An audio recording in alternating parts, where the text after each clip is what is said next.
Shalom Bapak Ibu yang diberkati oleh Tuhan.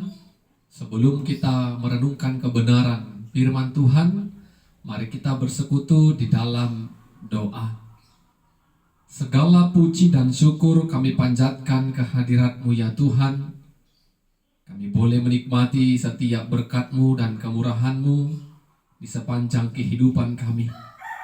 Terima kasih buat pimpinan-Mu ya Tuhan. Roh-Mu yang kudus memimpin kami untuk memperdengarkan dan mendengarkan sabda Tuhan. Kau berkati hati kami dalam keterbatasan, kelemahan kami untuk mengerti akan kebenaran firman-Mu. Tapi kami percaya Roh Kudus Tuhan menolong setiap kami. Dalam nama Yesus kami berdoa dan mengucap syukur. Amin. Saudara-saudara, Bapak Ibu yang diberkati Tuhan, firman Tuhan menyapa kita pada saat ini dari Markus pasal 5 ayat 21 sampai ayat yang ke-43. Kami akan bacakan firman Tuhan bagi kita. Demikianlah firman-Nya. Sesudah Yesus menyeberang lagi dengan perahu, orang banyak berbondong-bondong datang lalu mengerumuni Dia sedang Ia berada di tepi danau. Datanglah seorang kepala rumah ibadat yang bernama Yairus. Ketika ia melihat Yesus, tersungkurlah ia di depan kakinya dan memohon dengan sangat kepadanya, "Anakku perempuan sedang sakit, hampir mati. Datanglah kiranya dan letakkan tanganmu atasnya, supaya ia selamat dan tetap hidup." Lalu pergilah Yesus dengan orang itu. Orang banyak berbondong-bondong mengikuti Dia dan berdesak-desakan di dekatnya. Adalah di situ seorang perempuan yang sudah 12 tahun lamanya menderita pendarahan. Ia telah berulang-ulang diobati oleh berbagai tabib, sehingga telah dihabiskannya semua yang ada padanya. Namun sama sekali tidak ada faedahnya, malah sebaliknya keadaannya makin memburuk. Dia sudah mendengar berita tentang Yesus, maka di tengah-tengah orang banyak itu ia mendekati Yesus dari belakang dan menjamah jubahnya. Sebab katanya, "Asal ku jamah saja jubahnya, aku akan sembuh." Seketika itu juga berhentilah pendarahannya dan ia merasa bahwa badannya sudah sembuh dari penyakitnya. Pada ketika itu juga Yesus mengetahui bahwa ada tenaga yang keluar dari dirinya. Lalu ia berpaling di tengah orang banyak dan bertanya, "Siapakah yang menjamah jubahku?" Murid-muridnya menjawab, "Engkau melihat bagaimana orang-orang ini berdesak-desakan dekatmu, dan engkau bertanya, siapakah yang menjamah aku?" Lalu ia memandang sekelilingnya untuk melihat siapa yang telah melakukan hal itu. Perempuan itu yang menjadi takut dan gemetar ketika mengetahui apa yang telah terjadi atas dirinya, tampil dan tersungkur di depan Yesus dan dengan tulus memberitahukan segala sesuatu kepadanya. Maka katanya kepada perempuan itu, "Hai anakku, imanmu telah menyelamatkan engkau, pergilah dengan selamat dan sembuhlah dari penyakitmu." Ketika Yesus masih berbicara, datanglah orang dari keluarga kepala rumah ibadat itu dan berkata, "Anakmu sudah mati. Apa perlunya lagi engkau menyusahkan guru?"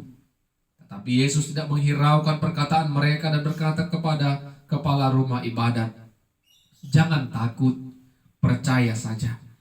Lalu Yesus tidak memperbolehkan seorang pun ikut serta kecuali Petrus, Yakobus dan Yohanes, saudara Yakobus. Mereka tiba di rumah kepala rumah ibadat, dan di sana dilihatnya orang-orang ribut, menangis dan meratap dengan suara nyaring. Sesudah ia masuk, ia berkata kepada orang-orang itu, "Mengapa kamu ribut dan menangis? Anak ini tidak mati, tetapi tidur." Tetapi mereka menertawakan dia. Maka diusirnya semua orang itu, lalu dibawanya ayah dan ibu anak itu Dan mereka yang bersama-sama dengan dia masuk ke kamar anak itu. Lalu dipegangnya tangan anak itu, katanya, "Tali takum," yang berarti, "Hai anakku, aku berkata kepadamu, bangunlah." Seketika itu juga anak itu bangkit berdiri dan berjalan, sebab umurnya sudah 12 tahun. Semua orang yang hadir sangat takjub. Dengan sangat ia berpesan kepada mereka supaya jangan seorang pun mengetahui hal itu. Lalu ia menyuruh mereka memberi anak itu makan. Amin. Saudara-saudara, Bapak Ibu yang diberkati Tuhan, tema kebenaran firman Tuhan bagi kita pada saat ini, iman yang menyembuhkan. Iman yang menyembuhkan. Pada umumnya manusia setuju kalau kesehatan adalah hal yang paling penting di dalam kehidupan manusia.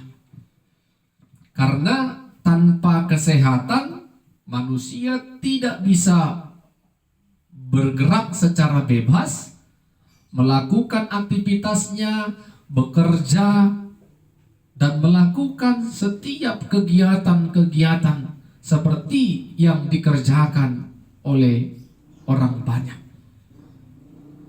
Oleh karena itu, ketika manusia itu jatuh sakit,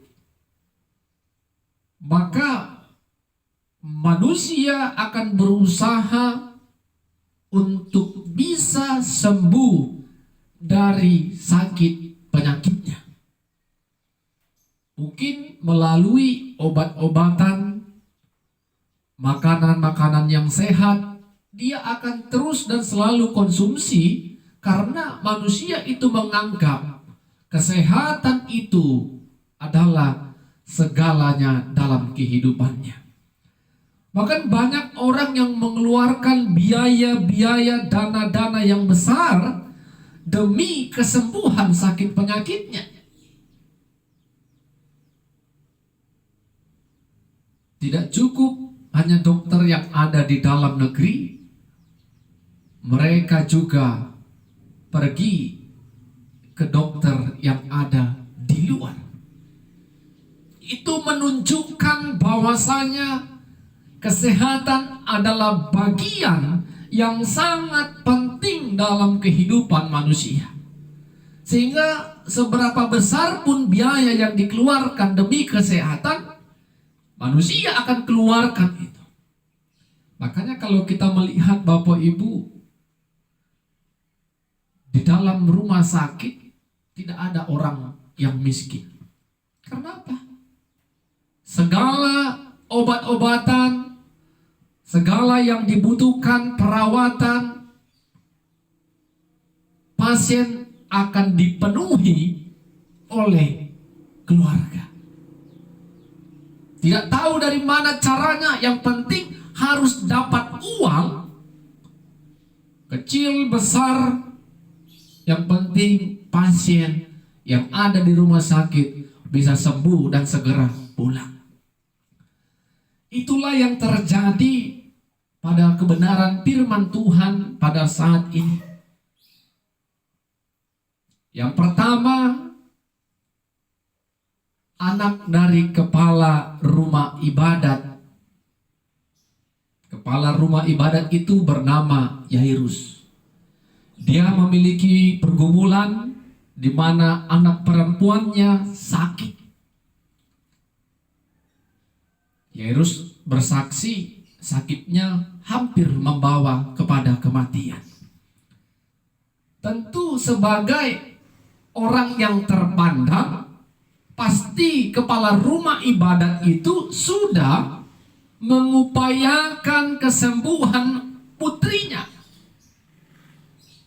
Mungkin sudah dibawa ke tabib, tetapi tak kunjung sembuh. Mungkin sudah memakan obat, tetapi tak kunjung sembuh.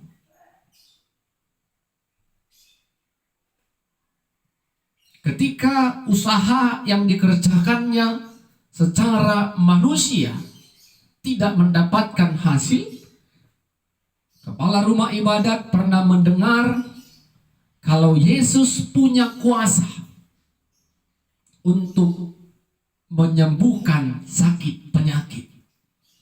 Sehingga ketika Yairus bertemu dengan Yesus, apa yang dikerjakan oleh Yairus?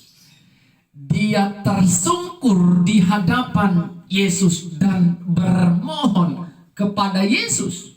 Kita lihat Bapak Ibu. Sebagai kepala rumah ibadat, mungkin dia adalah orang yang terpandang. Mungkin dia adalah orang yang dihargai. Tetapi di kala pergumulan sakit penyakit putri yang dikasihinya tak kunjung sembuh, dia buang semua kehormatan, harga diri, dan dia berlutut di hadapan Yesus dan bermohon, kalau kau meletakkan tanganmu atas anakku, dia akan selamat dan tetap hidup. Itu iman dari kepala rumah ibadat.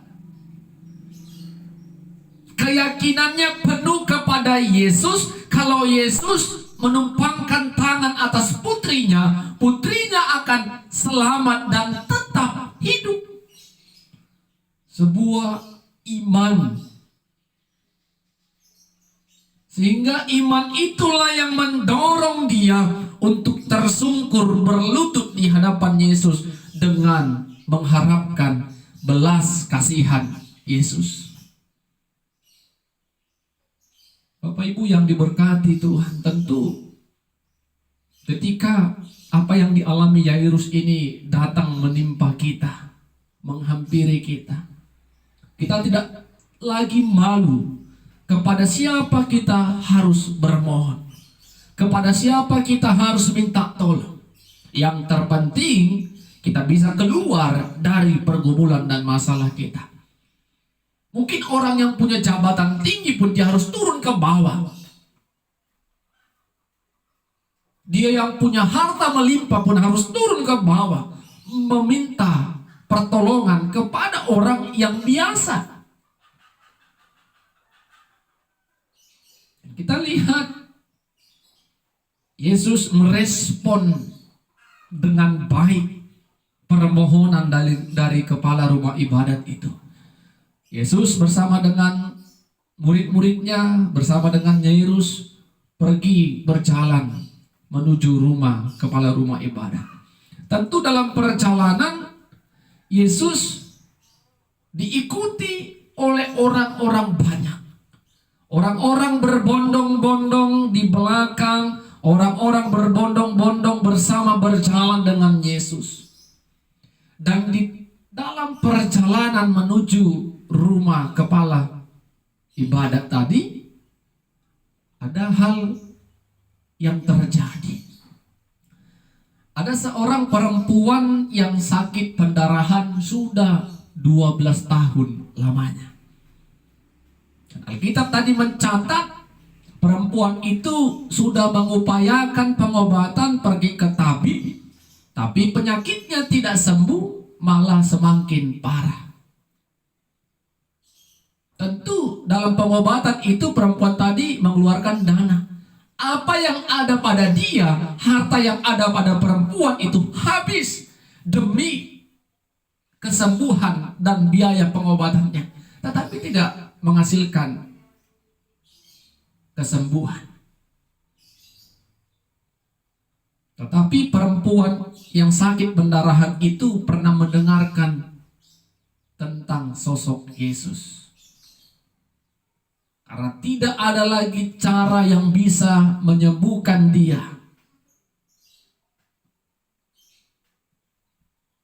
Kepercayaan perempuan tadi sepenuhnya kepada kuasa Yesus.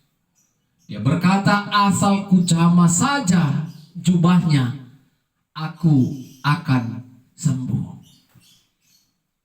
Tentu Bapak Ibu, apa yang diimani oleh perempuan yang sakit pendarahan 12 tahun ini tidak begitu mudah untuk dia kerjakan, menjamah jubah Yesus sembuh. Dia butuh perjuangan karena kita tahu orang yang sakit pendarahan itu dianggap najis. Sehingga dia membutuhkan keberanian untuk tampil dan mendekati Yesus. Kita lihat Bapak Ibu bagaimana yang dikerjakan oleh perempuan tadi. Mungkin karena dia sudah habis akal, mungkin karena dia tidak lagi bisa tahan menghadapi penderitaan sakit penyakitnya. Bapak Ibu, 12 tahun itu adalah waktu yang cukup lama. Seorang perempuan harus menderita pendarahan. Sehingga itu yang mendorong dia untuk berani dan menyatakan, kalau kujamah saja jubahnya, aku akan sembuh. Ketika Yesus lewat melintas, dia pegang jubah Yesus. Dan pada akhirnya ketika dia sudah selesai memegang jubah Yesus, pada saat itu jugalah dia merasakan sakit penyakitnya sudah sembuh. Lihat Bapak Ibu, imannya yang mengatakan asal kujamah saja sembuh, ketika dia sudah jamah, seketika itu juga dia merasakan, mendapatkan kesembuhan. Itulah hasil dari iman dan kepercayaannya kepada kuasa Yesus. Tentu ketika Yesus merasakan ada seperti kekuatan yang keluar dari dirinya, dia bertanya kepada murid-muridnya, siapa yang telah memegang jubahku? Tentu murid-murid kesal kepada pertanyaan Yesus. Bagaimana kami tahu begitu banyak orang yang mengikuti engkau, yang berdekatan dengan engkau? Engkau bertanya siapa yang menjamah jubahku? Yesus memperhatikan orang-orang yang ada di sekitar itu. Dan karena perempuan tadi gentar dan takut karena apa yang dialami dan dirasakannya secara spontan, dia datang tersungkur kepada Kristus. Dia datang dan menceritakan dengan tulus apa yang telah dia rasakan melalui Kristus Yesus. Yesus katakan, hai anakku, pergilah, sakitmu telah sembuh. Lihat Bapak Ibu, iman dari perempuan yang sakit pendarahan tadi menghasilkan kesembuhan. Seperti tema kita, iman yang menyembuhkan. Cerita ini berlanjut. Yesus kembali melakukan apa yang menjadi permohonan kepala rumah ibadat tadi. Dia meninggalkan perempuan itu dan dia melanjutkan perjalanannya menuju rumah kepala rumah ibadat. Ketika mau sampai ke rumah kepala rumah ibadat, keluarga kepala rumah ibadat itu berkata, anakmu sudah mati. Untuk apa kau susahkan guru ini? Mendengar itu tentu secara manusia, Yairus akan merasa kecewa karena perjuangannya bertemu dengan Yesus. Harapannya Yesus datang ke rumahnya akan menjadi sia-sia. Tetapi Yesus menghiraukan kabar itu, berita itu, dan Yesus berkata kepada Yairus, jangan takut, percaya saja. Sehingga perkataan itu kembali menguatkan, meyakinkan Yairus kalau putrinya akan tetap dalam kebaikan, putrinya akan tetap hidup dengan selamat. Yesus datang dan semua orang di rumah itu menangis, meratap. Yesus berkata kepada mereka yang ada pada saat itu, anak ini sedang tidur. Maka apa kata respon orang Bapak Ibu? Mereka menertawakan Yesus, tentu. Tapi Yesus masuk ke kamar anak itu bersama dengan beberapa murid dan kedua orang tuanya, mengatakan kepada anak itu, "Talita kum." "Hai anakku, bangunlah." Seketika itu anak itu bangun. Lihat Bapak Ibu, iman kepala rumah ibadat itu menghasilkan kesembuhan atau keselamatan hidup dari putri Yairus. Sungguh luar biasa. Yairus harus menunggu waktu untuk merasakan mujizat dan kesembuhan. Berbeda dengan perempuan tadi, dia langsung merasakan kesembuhan. Tetapi Yairus dia harus berjalan di tengah jalan, ada peristiwa Yesus mengadakan mujizat kepada perempuan dan melanjutkan berita anaknya sudah mati, dan pada akhirnya Yesus meletakkan tangan atas anak itu dan anak itu kembali hidup dan sembuh dari sakitnya. Yairus menunggu kasih Yesus itu dengan taat dan kepercayaan. Karena dari awal dia percaya kalau Yesus menjamah meletakkan tangan atas anaknya itu, anaknya akan tetap hidup dan selamat. Itu keyakinan awalnya. Sehingga ketika Yesus meletakkan tangannya dan berkata kepada anak itu, keyakinan itu semakin sempurna dan pada akhirnya anak itu sembuh dan bisa berjalan.